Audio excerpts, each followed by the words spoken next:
Dia terkenal karena hate speech, kemudian tambah terkenal karena dibongkar Pendeta Budi Asali. Pendeta Budi Asali itu siapa? Itu dari golongan mereka yang mengumpulkan dana, dan saudara dengar sendiri ya, kan menyakitkan itu jejak digital.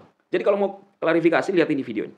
Mau klarifikasi, jangan membodoh-bodohkan orang, jangan membenarkan diri, klarifikasi ke Pak Budi Asali, suruh Pak Budi Asali hapus videonya, dan itu bisa namanya klarifikasi.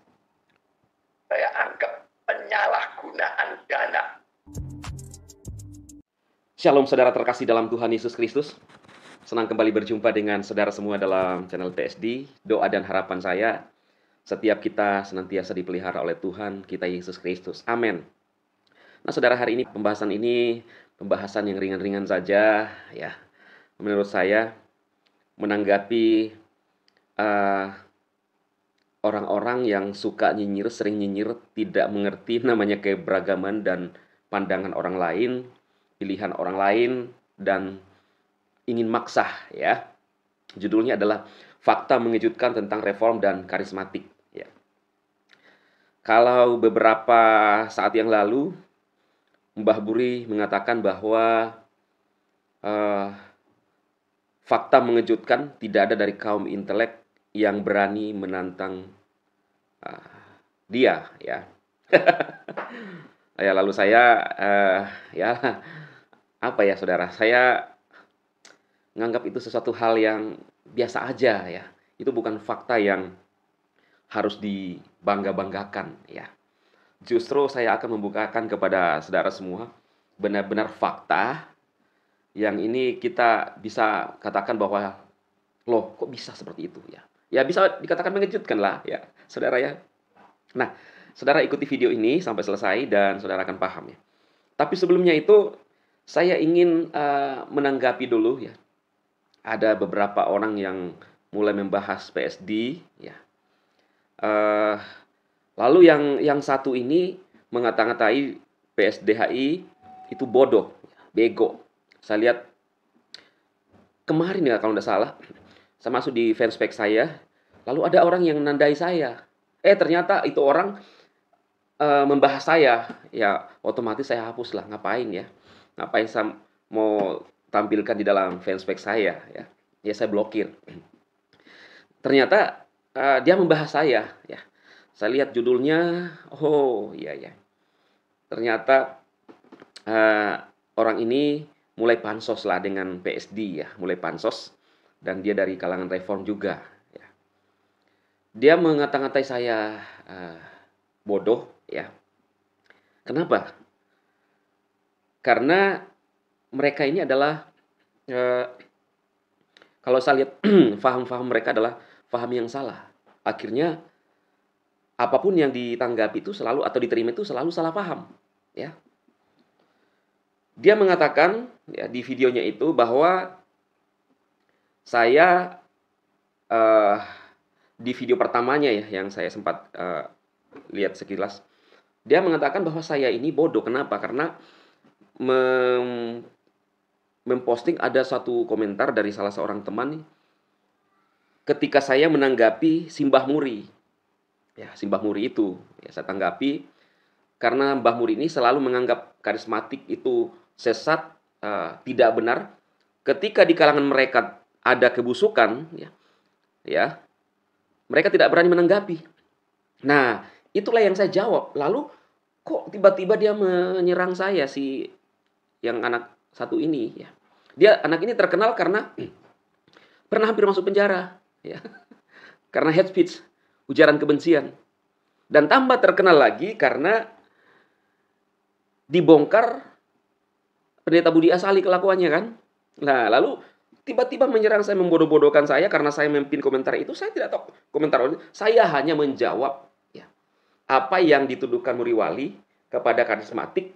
Lalu saya sedang menjawab bahwa ketika ada dalam kubu mereka ada satu kesalahan, mereka tidak berani membongkar. Nah anak ini yang bereaksi, ya kan? Anak ini yang bereaksi. Kalau sebenarnya anak ini ya katanya sudah mengklarifikasi. Saya ajarkan namanya klarifikasi. Kalau mau klarifikasi benar, kamu kontak Pak Budi Asali, Pendeta Budi Asali, hapus itu video. Klarifikasi.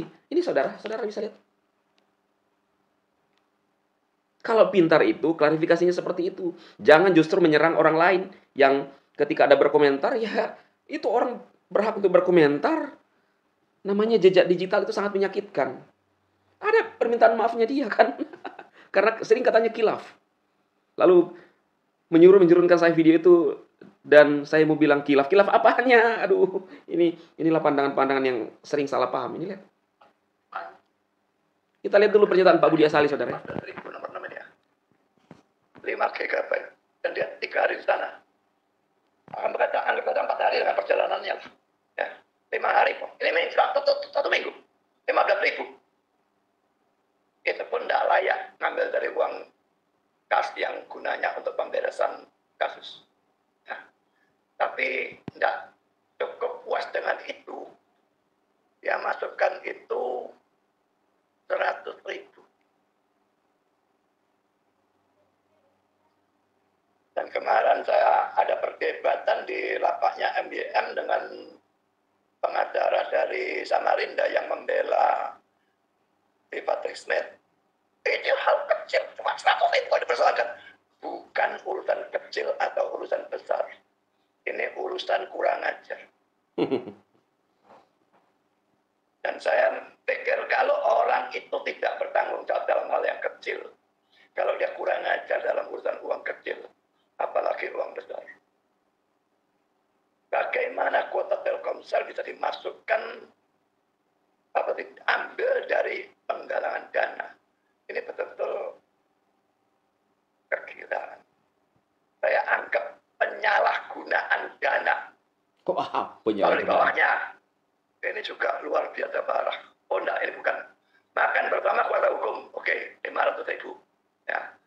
Lalu yang setelah ini yang kurang ajar. Syukuran makan bersama. Uang yang kita galang itu bukan untuk syukuran. Uang itu untuk membereskan kasus. Uang itu bukan untuk Patrick Smith. Uang itu untuk membereskan kasusnya. Diperlakukan sebagai uangnya sendiri. Siapa yang nyuruh dia syukuran? Dan syukurannya terjadi di Balikpapan. Yang di Surabaya dan sebagainya ini, yang juga ikut mendukung, bahkan mungkin yang menggalang dana paling mati-matian. Nah, saya mau ajar anak ini yang suka membodoh-bodohkan orang, menyesat-nyesatkan orang, karena salah-salah paham. Kalau mau klarifikasi itu, klarifikasi ke Pendeta Budi Asali seperti apa yang Anda lakukan, suruh Pendeta Budi Asali hapus videonya. Sampai 2 bulan ini nih ya, pembuatan video ini, masih ada video ini. Ini adalah jejak digital yang sangat menyakitkan. Ya, jangan salahkan orang ketika menanggapi ini. Klarifikasi, lalu Anda mengatakan kepada orang itu bodoh, mengatakan kepada saya bodoh. Ini katanya menunjukkan bahwa mereka adalah intelek. Persis ajaran-ajaran ST dan Muriwali mengatakan orang sesat bidat. Ini pandangan-pandangan yang keliru. Ya. Faham-faham yang salah. Mengatakan sesat penipu. Ya kan banyak orang yang dikata-katai kok termasuk Pastor Andi Simon. Itu sebabnya tersandung hampir masuk penjara. Untung saja diampuni Pastor Andi Simon. Lalu mulai lagi. Ya, mau kilaf lagi berkali-kali ya. Seperti ajaran MIM mengatakan bahwa penyucian itu berkali-kali. Progres. Nah, ini kilaf lagi nanti minta ampun lagi. Tapi kalau saudara bermain-main dengan PSD, saya kasih tahu bahwa tidak ada ampun. Ya. Karena ini media sosial, hati-hati dalam berucap. Ya. Hati-hati aja dalam berucap ya. Kata-kata, saudara, Anda tidak akan pernah menemukan saya mengatakan orang bodoh, bego, dan lain-lain. Makanya bilang, kalau kita intelek, hati-hati dalam berucap. Pendidikan tinggi Anda, intelektual Anda, tidak menunjukkan kalimat-kalimat Anda. Ini di segi pandangan umum. Bagaimana mau dinyatakan lalu Anda berkoar-koar bahwa kami yang paling benar? Ini kan tidak mungkin. Bagaimana Anda mau berbicara tentang kebenaran kepada orang lain? Kata-kata Anda itu menunjukkan diri Anda bahwa Anda adalah orang-orang yang menunjukkan diri Anda. Mengatakan orang bodoh, bego, sesat. Mana mungkin? Ini sudah bertentangan sendiri dengan ajaran firman Tuhan yang kalian koar-koar mengatakan bahwa kami paling benar. Fakta yang paling mengejutkan adalah, ya, mereka menantang-nantang para karismatik untuk berdebat. Alkitab tidak menyuruh orang untuk berdebat. Sering mereka mengatakan, adakah Paulus gemetar-gemetar? Adakah Paulus begini-begini? Adakah Petrus? Saya mau tanya, adakah Petrus berpendidikan tinggi? S3 lalu menjelek-jelekan orang? Ada nggak? Lalu menantang-nantang orang untuk berdebat? Adakah di dalam Alkitab? Itu ajarannya? Seperti ajaran reform? Jadi Tuhan tidak menyuruh kita untuk berdebat. Lalu yang berikutnya adalah buah itu terlihat. Terlihat dari ucapan. Terlihat dari bagaimana orang mengikuti kita. Fakta yang mengejutkan adalah saya di kota Makassar ya, ibu kota provinsi Sulawesi Selatan, menggambarkan pusat aktivitas yang terbesar di Sulawesi Selatan. Yang dikenal itu adalah karismatik. Saya sendiri di sini. Dan saya justru, minta maaf, saya justru tidak mengenal reform ada di Makassar. Saya di Google, lalu kemudian saya lihat di Jalan Tupa kalau tidak salah ya, ruko. Ya, fakta yang mencengangkan adalah gereja-gereja yang besar yang ada di Makassar adalah didominasi adalah gereja karismatik. Yang terbesar adalah YHS Church dengan menampung kapasitas yang lumayan besar, sangat besar. Saya ada dari gereja besar sebelumnya, masih kecil daripada YHS Church. Di Petra saya belum masuk, tapi ya saya bisa mengukur YHS Church di dalam ruangannya itu, auditorium itu besar. Baru-baru ini juga baru merenovasi gereja Katolik, besar. Dan Katolik sendiri tidak pernah menyesat-nyesatkan agama lain, denominasi lain. Hanya yang unik ini, yang menurut saya, perlu perlu bertobat lah ya. Dari kaum reform, oknum-oknum yang menyesatkan orang lain, membodoh-bodohkan orang lain. Ya. Katanya intelek. Ya. Coba saudara. Jadi, apa yang mereka lakukan persis seperti orang Farisi. Orang Farisi itu minta tanda kepada Yesus. Saudara. Tanda mana yang Anda pakai? Oh, mujizat yang kamu pakai itu mujizat dari setan. Inilah Farisi. Jadi kalau saya bilang Farisi modern mereka. Mana bisa kita mengatakan kepada orang percaya kepada Yesus, kamu menyembah setan, padahal kita percaya Yesus. Orang itu menyembah Yesus. Mana bisa dikatakan menyembah setan, diilhami setan. Ini kan faham-faham salah. Karena paham-paham mereka salah, maka mereka pun sering salah paham. Ini saya ngutip pernyataan Bang Adrian. Memang saudara. Jadi saudara bisa memviralkan video ini. Ini satu ajaran kepada saudara kita, meluruskan. Tuhan Yesus pun saudara menghardik orang-orang Farisi. Meluruskan. Memberikan ajaran yang benar. Saya melakukan ini. Karena begitu lama mereka menyesat-nyesatkan, mengata-ngatai orang sesat. Padahal orang itu fokus untuk membangun jemaatnya. Kalau kalian merasa paling benar, fokuslah membangun jemaat. Jangan fokus mengurusi orang lain. Beberapa yang sudah mulai pansos dengan PSD, saya fokus meluruskan ajaran mereka. Tanpa mengatakan orang bodoh, bego, dan lain-lain. Mereka, kalimat-kalimat mereka, tidak menunjukkan bahwa mereka adalah orang intelek, apalagi menunjukkan mereka adalah mengikuti firman Tuhan. Saudara bisa lihat.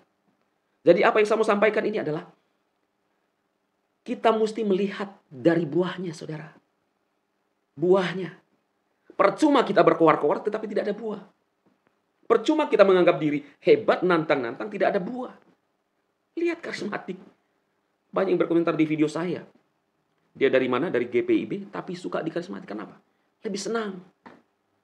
Menyembah Tuhan sungguh-sungguh. Kita fokus bagaimana saudara bisa menyembah Tuhan, datang kepada Tuhan, dijamah Tuhan, beribadah kepada Tuhan, mendapatkan pertolongan Tuhan. Itulah yang karismatik ajarkan. Adapun ketika kita manifestasi, itu adalah bagian daripada iman kita. Kita anggap benar, toh kita menyembah Yesus, bukan menyembah setan. Justru orang yang sesat itu adalah tidak percaya kepada Yesus dan tidak percaya kepada kuasa Roh Kudus. Tidak bisa dipisahkan. Jadi semoga apa yang saya sampaikan ini saudara memberikan klarifikasi. Kemungkinan video ini saya upload sepanjang hari ini untuk bisa memberikan pencerahan kepada saudara seiman yang melihat tayang video ini. Untuk supaya mereka ini sadar loh. Tapi saya lihat kok nggak sadar-sadar ya. Mana bisa kita mengusik keyakinan orang lain sesat, bodoh, dan lain-lain. Jadi anak ini yang menanggapi saya ini kasihan sekali. Ya, dia terkenal karena hate speech, kemudian tambah terkenal karena dibongkar Pendeta Budi Asali. Pendeta Budi Asali itu siapa? Itu dari golongan mereka yang mengumpulkan dana, dan saudara dengar sendiri ya, kan menyakitkan itu jejak digital. Jadi kalau mau klarifikasi, lihat ini videonya. Mau klarifikasi, jangan membodoh-bodohkan orang, jangan membenarkan diri, klarifikasi ke Pak Budi Asali, suruh Pak Budi Asali hapus videonya, dan itu bisa namanya klarifikasi. Per hari ini, video Pak Budi Asali masih ada. Adapun kalau komentar itu yang dikomentar sama siapa namanya J-Skill siapa, pengikut saya hanya pin menjawab apa yang sering dilakukan oleh Muri Wali, menyesat-nyesatkan orang, padahal di kalangan mereka sendiri tidak berani menanggapi. Ada suatu hal yang tidak beres, yang dibongkar sendiri oleh pendeta Budi Asali. Ya, saudara ya, semoga video ini ya menjadi bisa nambah-nambah wawasan saudara dan melihat siapa yang benar. Saudara bisa melihat buahnya yang sebenarnya. Oke, Tuhan memberkati saudara semua, sukses dan selalu dalam perlindungan Tuhan. Amin, amin, amin.